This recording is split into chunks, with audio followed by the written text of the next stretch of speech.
أعوذ بالله من الشيطان الرجيم بسم الله الرحمن الرحيم إنا نحن نزلنا الذكر وإنا له لحافظون صدق الله مولانا العظيم. اللہ تبارک تعالیٰ کا کرم ہے اور اس کی بخشش ہے کہ اللہ تبارک تعالیٰ نے ہمیں تراویح کے اندر بھی ایک مکمل قرآن پڑھنے کی توفیق عطا فرمائی.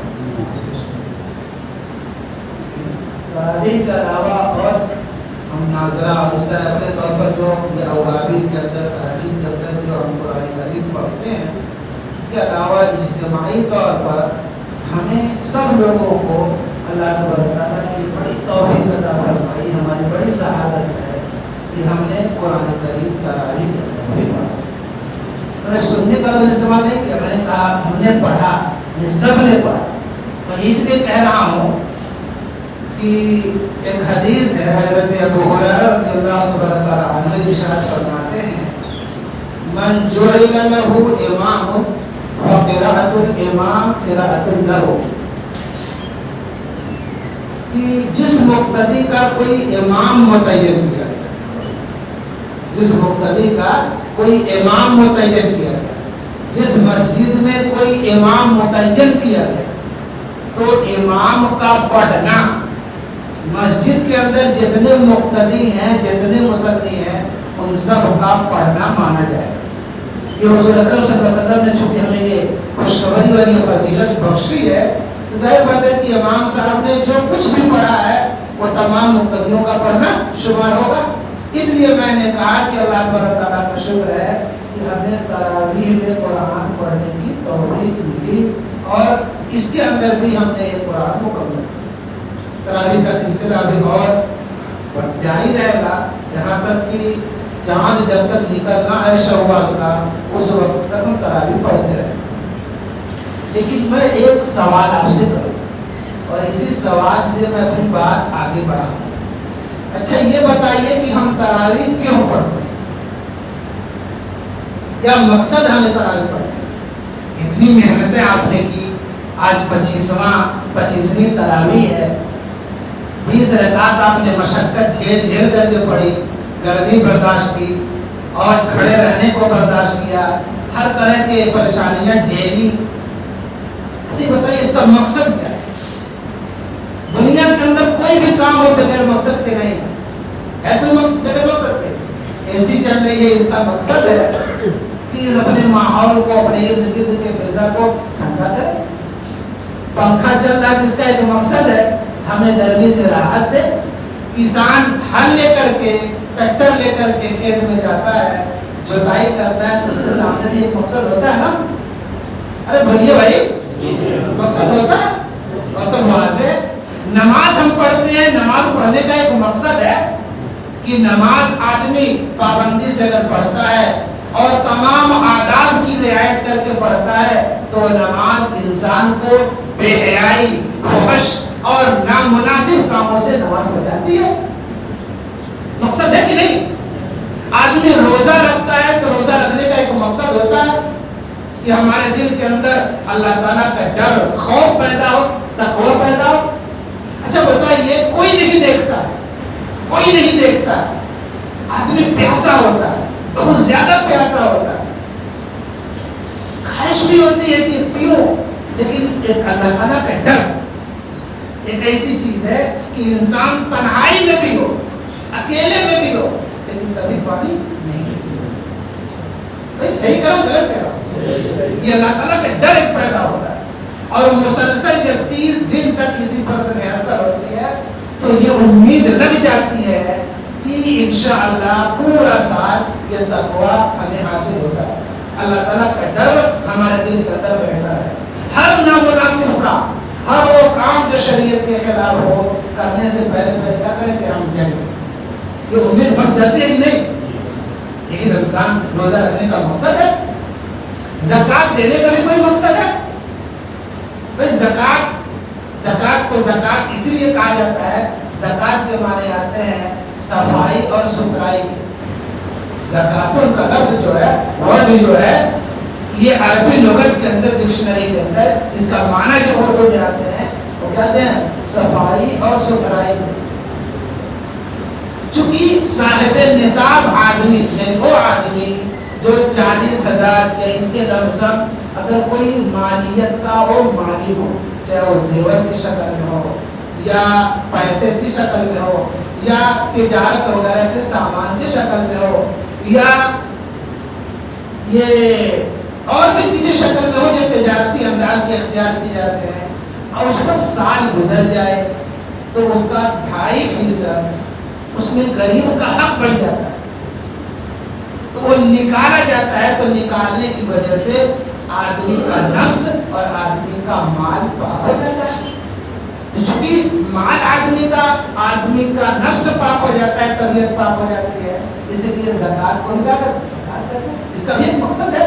آدمی تہجد کی نماز پڑھتا ہے, تہجد کی نماز کا ایک مقصد ہے اللہ تبارک تعالیٰ سے ایک خاص تعلق پیدا ہوتا ہے, اللہ تبارک تعالیٰ سے ایک مناسبت پیدا ہوتی ہے. پھر جب آدمی اس پر دوام کرتا ہے, مسلسل جب پڑھتا ہے, سالوں پڑھتا ہے, اخلاص کے ساتھ پڑھتا ہے, تو اللہ تبارک تعالیٰ اس کے دل کے اندر ایمان کی فراست داخل کرتا ہے. یہ کوئی مقصد ہے کہ نہیں, سب بات بتاؤں گا.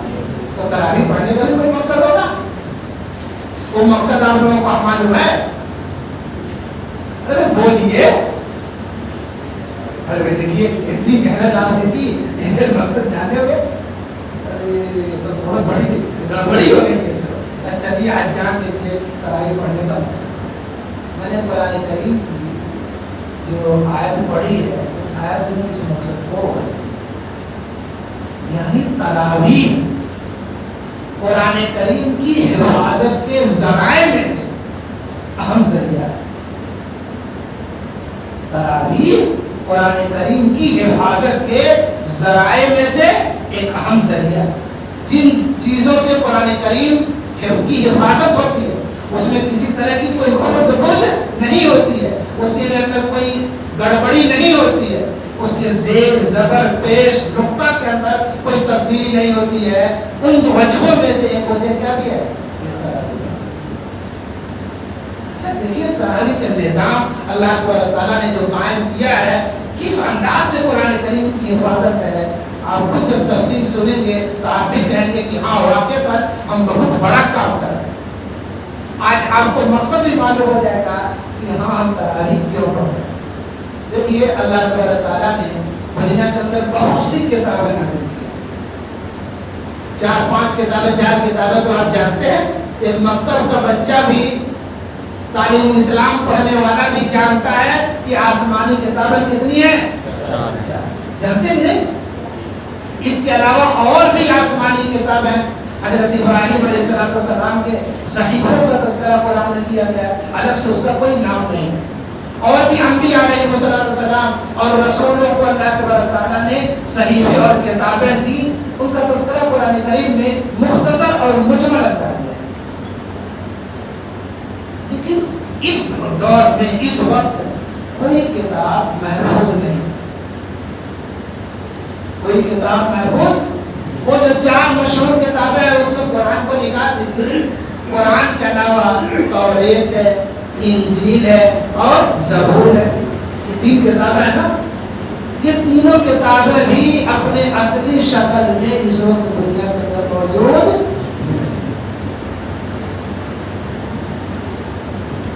کتابیں عبرانی زبان میں, سریانی زبان میں یہ نازل ہوئی. اللہ تبارک تعالیٰ نے اس قوم کی جس طرح عرب کی زبان عربی ہے اور اسی زبان میں قرآن کو اللہ تعالیٰ نے اتارا ہے, ویسے اس زمانے میں عبری اور سری وغیرہ اس طرح کی زبانیں تھیں, اسی زبان میں اللہ تبارک تعالیٰ نے ان کتابوں کو اتارا. اور وہ کتابیں ایک مخصوص قوم اور مخصوص جماعت کے پاس تھیں. کبھی کبھی تو ایسا ہوگا کہ وہ کتاب صرف ایک آدمی کے پاس ہے, یا تو وہ بادشاہ رہا ہے یا پادری رہا ہے, یا کوئی یہودیوں کا بہت بڑا جو کیا کہتے ہیں یعنی عالم یہودیوں کا جو ہوتا ہے اس کے پاس وہ کتاب نہیں. کبھی کبھی ایسا ہوگا اور انہوں نے اس کتاب کے اندر بے تحاشا تبدیلی کر دی. قرآن کریم میں جگہ جگہ ان تبدیلیوں کا ذکر ہے اور اس کی تفصیل میں کروں گا بھی نہیں ورنہ بہت زیادہ لمبی بات ہو جائے. وہ کتابیں محفوظ نہیں. کیوں محفوظ نہیں؟ اس لیے کہ اللہ تعالیٰ کو مقصود ہی نہیں تھا کہ ان کی حفاظت کی جائے. لیکن جب قرآن کریم کے نازل کرنے کی بات آئی تو اللہ تعالیٰ نے, چونکہ یہ دستور حیات ہے نا, مسلمانوں کی زندگی گزارنے کا جو سب سے اہم کتاب اگر کوئی ہو سکتی ہے تو وہ قرآن کریم. اسی کے مطابق شریعت اسلام اور اسی طرح شریعت اسی کے مطابق قیامت تک جاری ہے. یہ اہم کتاب ہے تو اس اہم کتاب کی حفاظت بھی اہم ذرائع اہم طریقے سے ہونی چاہیے. اس لیے اللہ تعالیٰ نے پہلے اس کتاب کو آسمان کو دیا کہ آسمان تو یہ کتاب لے لے اور تو اس کی حفاظت کر.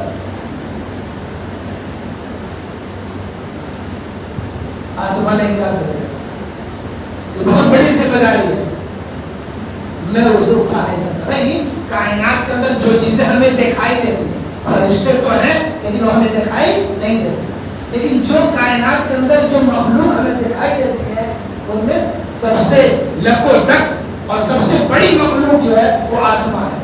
اللہ تعالیٰ نے آسمان کو دیا کہ تو لے اور قرآن کی حفاظت کر. آسمان نے کہا نہیں نہیں نہیں, میرے بس کی بات, میں اس کی حفاظت کر ہی نہیں سکتا. اس کے بعد جو چیز نظر آتی ہے وہ زمین ہے. اس کے بعد جو چیز نظر آتی ہے ہمیں بڑی مخلوق وہ زمین ہے. آپ تو جانتے ہی ہیں پوری دنیا کا 1/3 زمین ہے. اللہ تعالیٰ نے اس کو دیا کہ زمین تو لے اسے اور اس کی حفاظت کر. زمین ایک بھی انکار کر دے نہیں میرے بس کی بات ہے, میں اس کی بات نہیں کر سکتا. اللہ تعالیٰ اچھا اس کے بعد جو بڑی مخلوق ہو سکتی ہے وہ پہاڑ, آسمان, اس کے بعد زمین, اس کے بعد اگر کوئی بڑی مخلوق ہمیں نظر آتی ہے تو کیا ہے؟ پہاڑ. پہاڑ کتنا بڑا ہے معلوم آپ کو؟ یہ زمین پانی پر ایسے ہی ہے جیسے کہ کوئی دریا میں کشتی ہو. کوئی دریا میں کشتی ہو. اچھا کشتی جب دریا میں ہوتی ہے تو اگر تیز ہوا چلے تو کشتی ہلتی ہے کہ نہیں, اور اس پر بیٹھنے والے ہلیں گے کہ نہیں؟ بھائی ہم مشاہدہ کرتے ہیں, دیکھتے ہیں, تو بتائیے اطمینان سے کوئی کام کشتی پر آپ کر پائیں گے؟ اچھا کوئی پانی کا بہت بڑا جہاز ہو تو اس پر آپ کر لیتے ہیں, کیونکہ اس جہاز کا وزن اتنا زیادہ ہے کہ ہلکی پھلکی لہریں آئیں, ہوائیں چلیں تو اس کا کچھ اثر نہیں ہوتا. تو زمین کا بھی مسئلہ ایسے ہی ہے کہ وہ پانی پر ایسے ہی بچھی ہوئی ہے. اللہ تعالیٰ نے پہاڑ کو جگہ جگہ زمین پر لگا دیا تاکہ زمین ہلے نہیں, ڈاواڈول. تو اللہ تعالیٰ نے پہاڑ سے بھی کہا تو بہت بڑی مخلوق ہے تو اس کی حفاظت کر. فَأَبَيْنَ أَن يَحْمِلْنَهَا, سب نے انکار کر دیا کہ ہم اس کی حفاظت نہیں کر سکتے. حَمَلَهَا الْإِنسَانُ, لیکن انسان نے اس کو لے لیا.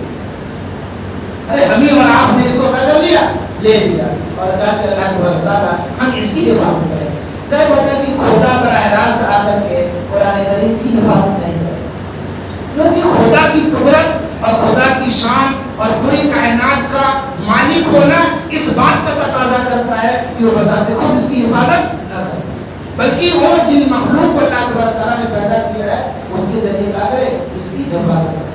اور اس مخلوق کے ذریعے حفاظت کرانا یہ گویا کہ اللہ تعالیٰ کا حفاظت کرنا ہے.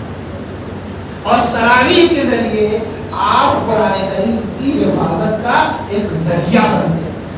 مجھے کتنا بڑا کام کر رہے ہیں, یعنی گویا کہ اللہ تعالیٰ کا کام جو اللہ تعالیٰ نے آپ کے سپرد کیا ہے آپ اس کو کیا کر رہے ہیں, کر رہے ہیں. اچھا کمال کی بات ہے کہ اللہ تعالیٰ نے قرآن کریم کی حفاظت کی ذمہ داری کسی خاص قوم کو نہیں دیا. ایسا نہیں کہ ایران والوں کو دے دیا کہ ایران والے تم قرآن کریم کی حفاظت کرو, ہندوستان والے قرآن کریم کی حفاظت نہیں کریں گے, ایسا لگ رہا نہیں. یہ عربوں کو دے دیا اللہ تعالیٰ نے کہ اے اہل عرب تم قرآن کی حفاظت کرو. ایسا نہیں. دنیا کے اندر جو بھی مسلمان ہے وہ قرآن کریم کی حفاظت کا ذمہ دار ہے. حرم کے اندر اگر امام صاحب نماز پڑھا ہے, کہاں؟ حرم کے اندر, کعبہ کے اندر اگر امام صاحب نماز پڑھا رہے ہوں اور پکڑی خود کا یہ صاحب اتفاق سے گئے اس امام صاحب کے پیچھے نماز پڑھنے لگے. امام صاحب نے سورہ فاتحہ غلط پڑھی. ان کو ٹوکری کہا تھا کہ نہیں؟ ارے بولیے بھائی. غیر معروف آدمی, اس کو کوئی نہیں جانتا ہے, حرم کے امام کو سب کوئی جانتا ہے, اس کی عظمت اہمیت سب کچھ ہے, لیکن اس کے باوجود اگر قرآن کریم کے اندر وہ کوئی گڑبڑی کرتے ہیں تو ایک ادنا مسلمان بھی اس پر ٹوک سکتا ہے. یہی قرآن کریم کی بات ہے. اب تو بات سمجھ میں آ گئی ہوگی کہ ہم کیوں تراویح پڑھتے ہیں. اللہ تبارک تعالیٰ نے شریعت کے اندر تراویح کا ایک مکان اور مرتبہ رکھا ہے. وہ مرتبہ کیا ہے؟ سنت مؤکدہ ہونا.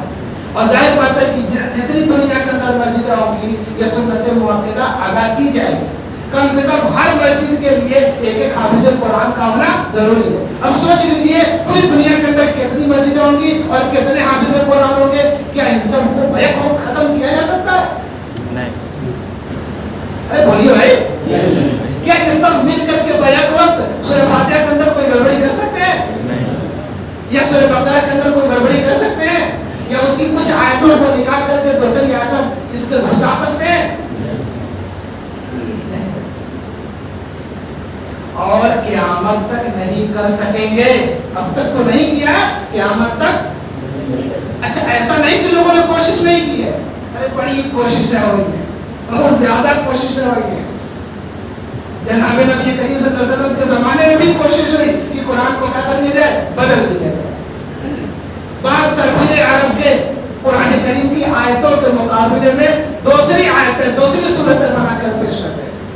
اور کبھی کبھی کتابوں کے اندر وہ آیتوں کے نمونے لکھے ہوئے ہیں, صورتوں کے نمونے لکھے ہوئے ہیں. الفیل, وما ادراک ما الفیل, خرطوم التمریر, اور پتہ نہیں کیا کیا اس طرح کے. ہاتھی ہے, کس قدر ہاتھی ہے, تمہیں کیا معلوم ہاتھی کیا ہے؟ اس کے سور لمبے ہوتے ہیں, اس کے کان چوڑے ہوتے ہیں. یہ سب اس طرح کی آیتیں بنا بنا کر کے قرآن کریم کے مقابلے میں پیش کرتے ہیں. کوشش کیا بدلنے کی, لیکن جناب نبی کریم صلی اللہ علیہ وسلم کے زمانے میں ہی, بلکہ آپ صلی اللہ علیہ وسلم کے زمانے ہی میں مسیلمہ کذاب ایک جھوٹا نبوت کا دعویٰ کیا اور اس نے ایک نیا قرآن پیش کیا. ماننے والے اس کے ہو گئے, کہنے کہ محمد جو قرآن پڑھتے ہیں وہ غلط ہے, ہمارا نبی جو قرآن پڑھتا ہے وہ صحیح ہے. حضرت ابوبکر صدیق رضی اللہ تعالیٰ عنہ نبی کریم صلی اللہ علیہ وسلم کی وفات کے بعد کھڑے ہو گئے اور اس کو پڑھنے کو دعوت دی. وقتاً فوقتاً دنیا نے قرآن کریم کے اندر تبدیلی کرنے کی کوشش کی, لیکن قربان جائے مسلمانوں, اور قربان جائے مسلمانوں کے وہ بچے جنہوں نے قرآن کریم کو اپنے سینوں میں محفوظ رکھا ہے, اس تبدیلی کو ہونے. آج سے تقریباً 200 سال پہلے آکسفورڈ یونیورسٹی کا ایک بہت بڑا پروفیسر گزرا, ڈاکٹر مینگانا. ڈاکٹر مینگانا, اس نے ایک آرٹیکل لکھا, مضمون لکھا. دنیا کا بڑا پروفیسر تھا, بڑا آدمی تھا, اس نے علم کی دھاک بیٹھی ہوئی تھی پوری دنیا پر. اس نے کہا, آرٹیکل لکھا اور اس آرٹیکل میں یہ دعویٰ کیا, اس مضمون میں مقالہ میں یہ دعویٰ کیا کہ مسلمان جو قرآن پڑھتے ہیں وہ قرآن غلط ہے, صحیح نہیں. مجھے قرآن کریم کا ایک نسخہ دستیاب ہو رہا ہے, اور یہ وہ نسخہ ہے اس کے کاغذ کی پرانا پن اور کاغذ پر جب جانچ پڑتال کی گئی تو یہ بتاتا ہے کہ یہ وہ نسخہ ہے جو حضرت عثمان رضی اللہ تعالیٰ عنہ کے زمانے میں تصحیح کر کے مختلف ممالک میں قرآن کریم کے نسخے جو بھیجے گئے تھے وہ نسخہ ہے. اور اس نسخے میں اور جو مسلمان قرآن پڑھتے ہیں اس میں بہت زیادہ فرق ہے.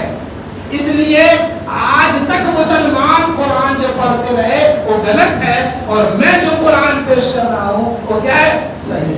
بڑا ہنگامہ ہوگا, پوری دنیا نے واہ واہ کیا, یعنی یورپ اسلام مخالف جو طاقتیں تھیں انہوں نے بہت واہ واہ کیا, پھر اس کو ہائی لائٹ کیا, بڑا اچھا یہ کیا بہت اچھا, آپ نے پرانا قرآن صحیح قرآن لوگوں کے سامنے پیش کر کے بہت بڑی خدمت کی.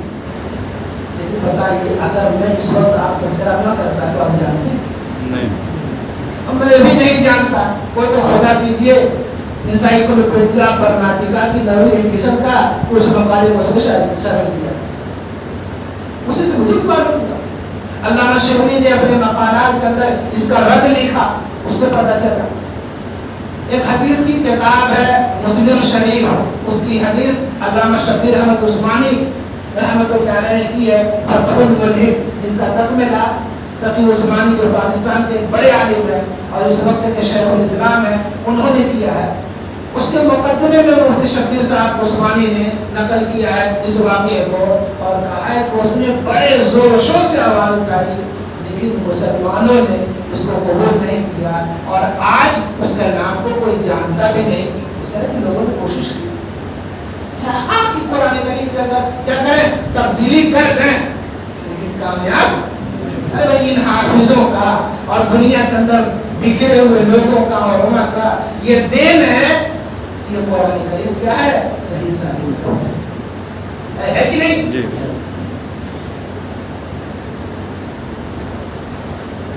جس سال ہم لوگ فارغ ہوئے اس کے 1-2 سال کے بعد, یعنی 2008 کی بات ہے, مصر سے ایک نیا قرآن چھپا. مصر سے ایک نیا قرآن چھپا اور اس کا نام رکھا گیا فرقان الحق.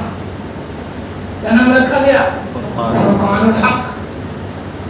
اور اس میں یہ دعویٰ کیا گیا کہ یہی قرآن صحیح ہے اور جو مسلمان قرآن پڑھتے ہیں اور قرآن, یورپی دنیا نے اس کو بہت واہواہی کی اور ہم لوگوں کو بھی تھوڑے دن کے لیے خطرہ ہونے لگا کہ کہیں مصر کے اندر یہ قرآن مقبول نہ ہو جائے, قبول عام نہ حاصل نہ کر لے, کیونکہ مصر یورپ کا بھی دروازہ ہے اور مصر عالم عرب کا بھی دروازہ ہے. اگر مصریوں نے اسے قبول کر لیا تو عالم عرب میں جاتے ہوئے دیر نہیں لگے گی, اور جہاں عربوں نے اس قرآن کو اپنا لیا سوچیے کیا ہوگا. ارے بھائی کتنے لوگ آج بھی کہتے ہیں عرب ایسے نماز پڑھتے ہیں ہم ایسے ہی پڑھیں گے. بتائیے اگر قرآن اس کو قبول کر لیتے عرب تو کہتے ارے بھائی عرب جو قرآن پڑھتے ہو قرآن ہم بھی پڑھیں گے. مجھے کتنا بڑا نقصان ہوئے گا. لیکن خدا کا قدرت کیا کہیے, ایک ہی مہینے کے اندر وہ ایسا بجھ گیا اور لوگوں نے کہا یہ تو قرآن وہ نہیں ہے. جو موجودہ قرآن ہے اس کی بلاغت, اس کی فصاحت, آیتوں کی ترتیب, الفاظ کے انتخاب, اس میں تو یہ سب چیزیں نہیں. لوگوں نے انکار کر دیا اور پھر وہ بھی ٹھنڈے بستے میں چلا گیا. آج میں نے تذکرہ نہ کرتا تو آپ جانتے دنیا نے کوشش تو بہت کی کہ قرآن کے اندر کیا کر دی جائے, تبدیلی کر دی جائے, لیکن تراویح کی برکت یا علماء کی جانفشانی جو بھی کہہ دیجیے, آج بھی قرآن ویسے ہی محفوظ ہے جس طرح جناب نبی کریم صلی اللہ علیہ وسلم کے زمانے میں محفوظ ہے. کوئی بات لمبی نہیں ہو رہی ہے, لمبی نہیں ہو رہی ہے, لیکن آپ لوگوں کو تو سننے کا جو شوق ہے. ہندوستان کا بھی ایک واقعہ سن لیجیے. آپ جانتے ہیں کہ ہندوستان کے اندر مسلمانوں کی حکومت ہے اور تقریباً 850 سال تک مسلمانوں کی حکومت ہے. کتنے سال تک؟ 850 سال تک حکومت ہے. جب مسلمانوں کی حکومت کا خاتمہ ہوا اور اس ملک پر انگریز قابض ہو گئے تو انگریزوں کے خلاف آزادی کے لیے جگہ جگہ سے تحریکیں اٹھتی ہیں. کہیں پتہ چلا میسور میں تحریک اٹھ رہی ہے, کبھی پتہ چلا کلکتہ میں تحریک اٹھ رہی ہے, کبھی پتہ چلا نجیب آباد میں تحریک اٹھ رہی ہے, کبھی پتہ چلا شاملی کے اندر تحریک اٹھ رہی ہے. مختلف جگہوں پر تحریکیں انگریزوں کے خلاف اور مسلمان آزادی کے لیے کیا کرتے تھے, ایک ہلہ بولتے تھے, ہڑبڑاتے تھے, سو کر کے جانتے تھے, اور اس کی وجہ سے انگریز بہت پریشان ہوتے تھے. وہ صحیح سے حکومت نہیں کر پاتے اور جس طرح ہندوستان کو وہ لوٹنا چاہتے تھے اس طرح وہ لوٹ نہیں پاتے. تو انگریزوں کے کونسل نے غور کیا کہ ایسا کیوں ہو رہا ہے. جب غور کرنے کے بعد نتیجہ نکلا کہ ان کی جو مذہبی کتاب ہے قرآن کریم، یہ مسلمان پڑھتے ہیں اور پڑھنے کی وجہ سے آزادی کی قدر و قیمت وہ سمجھتے ہیں، اس لیے وہ بار بار جب تھوڑی بہت طاقت ہوتی ہے تو ہمارے خلاف اٹھ کھڑے ہوتے ہیں۔ تو انگریزوں نے کہا کہ ایسا ہے کہ اس کتاب ہی کو ہندوستان سے ختم کرنا، چنانچہ انہوں نے ایسا ہی کیا۔ ایک انسپیکٹر نگراں متعین کیا گیا اور اس نے ہندوستان کے کونے کونے سے قرآن کریم کے نسخوں کو کیا کیا، منگوانا شروع کیا۔ ہر گاؤں میں جاتا، ہر قصبے میں جاتا اور اپنے جاسوسوں کے ساتھ، پولیس کے ساتھ اور قرآن کریم کے نسخے نکال کر کے آگ لگا دیتا۔ یہ ٹیم اس کی پہنچی مظفر نگر۔ کہاں پہنچی؟ مظفر نگر۔ مظفر نگر میں ایک زمیندار ہے، بڑے زمیندار ہیں، انہوں نے اس انگریز نگراں کی انسپیکٹر کی کا دعوت۔ اچھا، اس وقت مسلمان شرفا کے اندر یہ رواج تھا کہ جب ان کا کوئی بہت بڑا معزز مہمان آتا تھا تو اپنی پسندیدہ چیز اس کے سامنے پیش کرتے ہیں۔ اور پھر پتہ ہے مسلمانوں کے نزدیک قرآن سے پسندیدہ چیز اور کیا ہو سکتی ہے؟ ہو سکتی ہے؟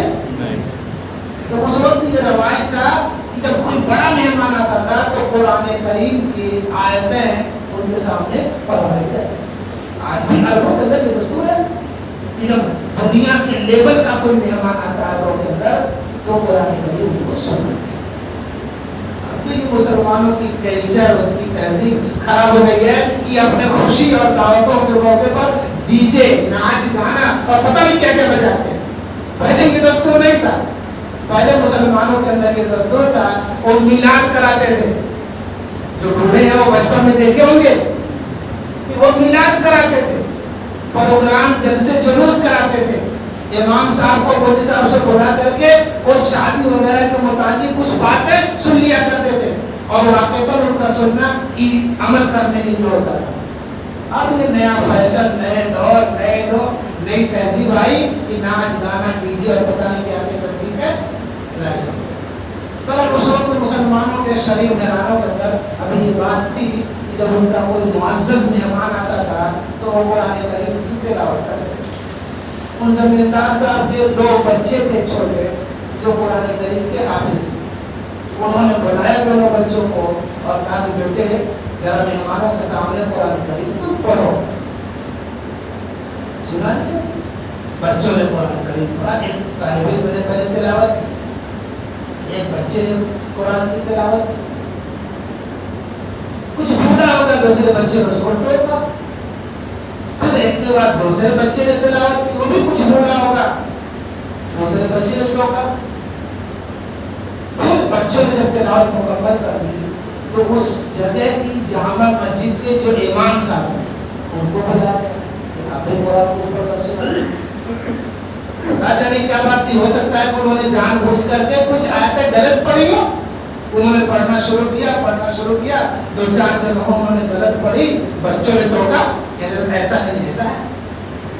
پھر کچھ آگے بڑھے، پھر دوسرے بچے نے ٹوکا کہ نہیں ایسا نہیں، اس طریقے پر ہے۔ پر مجلس ہوئی، کھانے پیے اور لوگ سب چلے گئے، بات ختم ہو گئی۔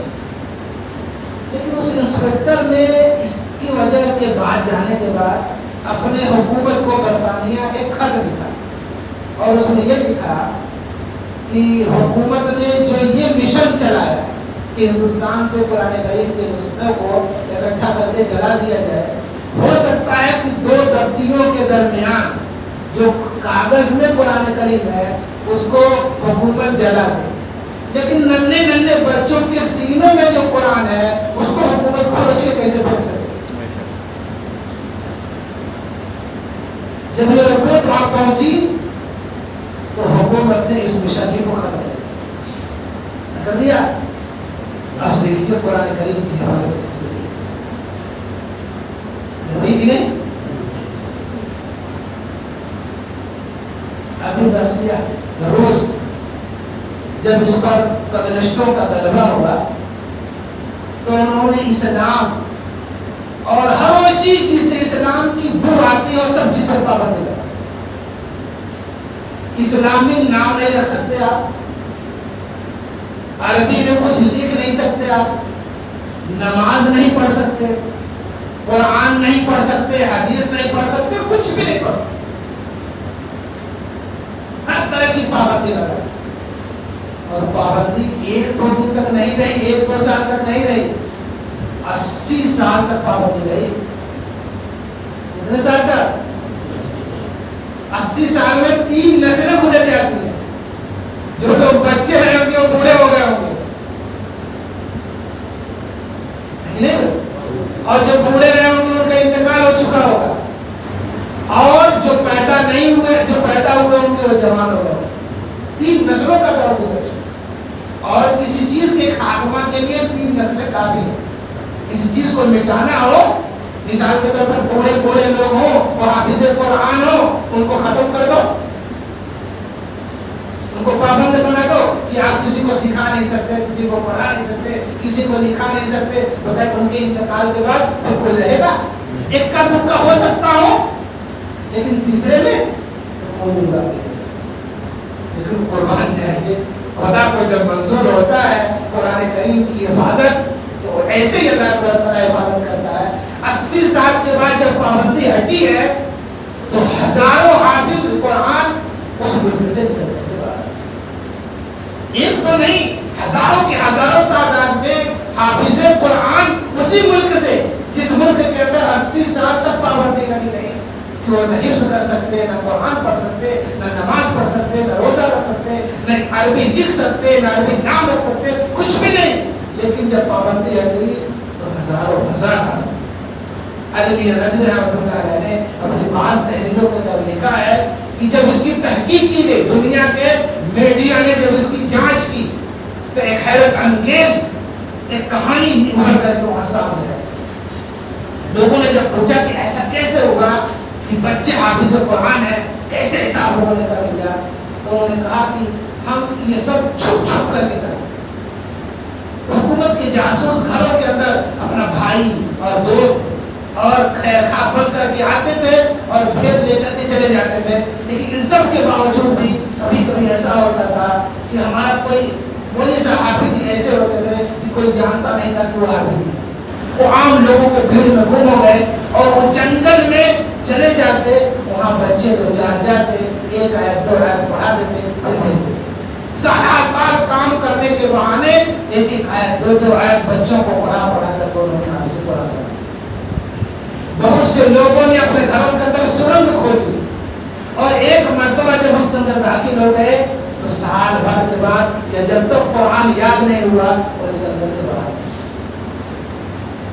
ان کا سب سے پہلا مطالبہ پڑوسی ملک یعنی ان ممالک سے جو اسلامی ممالک تھے، اور اس میں بطور خاص پاکستان کا لکھا ہے، ان سے کہتے تھے ہمیں کچھ نہ بھیجو، صرف قرآن کریم کے نسخے بھیجو. صحیح ہے، اللہ تعالیٰ جب قرآن کریم کی حفاظت کرنے پر آتا ہے ایسے ایسے. کتنا اللہ کا کرم ہے اور کتنا اللہ تعالیٰ کی بخشش ہے کہ اللہ تعالیٰ نے یہ ذمہ داری حفاظت کی آسمانوں کو دی، زمینوں کو دی اور پہاڑوں کو دی. تمام مخلوق نے، بھاری بھاری مخلوقوں نے انکار کر دیا، لیکن انسان نے جب اسے اٹھا لیا تو آج تک اسی پابندی کے ساتھ، اسی صحت کے ساتھ، اسی اچھائی کے ساتھ، اسی طریقے کے ساتھ جس طریقے کے ساتھ جناب نبی کریم صلی اللہ علیہ وسلم کے زمانے میں تھا اور جس طریقے کے ساتھ قرآن اترا تھا، اسی طریقے سے آج بھی مسلمان اس کی حفاظت کرتا چلا آ رہا ہے اور انشاءاللہ قیامت تک ایسے ہی کرتا چلے گا. اب تو معلوم ہو گیا ہوگا ہم تراویح کیوں پڑھتے ہیں. ایک نئی بات معلوم ہوئی نہیں آپ کو. جناب نبی کریم صلی اللہ علیہ وسلم کی عادت تھی کہ جب رمضان کا مہینہ آتا تھا تو حضور اکرم صلی اللہ علیہ وسلم حضرت جبرائیل کو قرآن کریم سنایا کرتے اور جتنا قرآن اترا ہوا ہوتا اتنا مکمل سنا دیتے. حضرت جبرائیل صلی اللہ علیہ وسلم پیچھے رہ کر کے سنتے اور جو کچھ کمی کوتاہی ہوتی تھی اس کو کیا کرتے تھے، درست کرتے تھے تاکہ قرآن بالکل کیا ہو جائے، مکمل. اچھا اس میں صحابہ کرام بھی رہتے تھے، وہ بھی سن لیتے تھے، وہ بھی حافظ قرآن رہتے تھے. ایک آیت ادھر ادھر ہوتی تھی، آگے پیچھے ہوتی تھی، یا اس صورت کی آیت اس صورت میں چونکہ لکھا ہوا تو تھا نہیں، وہ تو زبانی ہی تھا.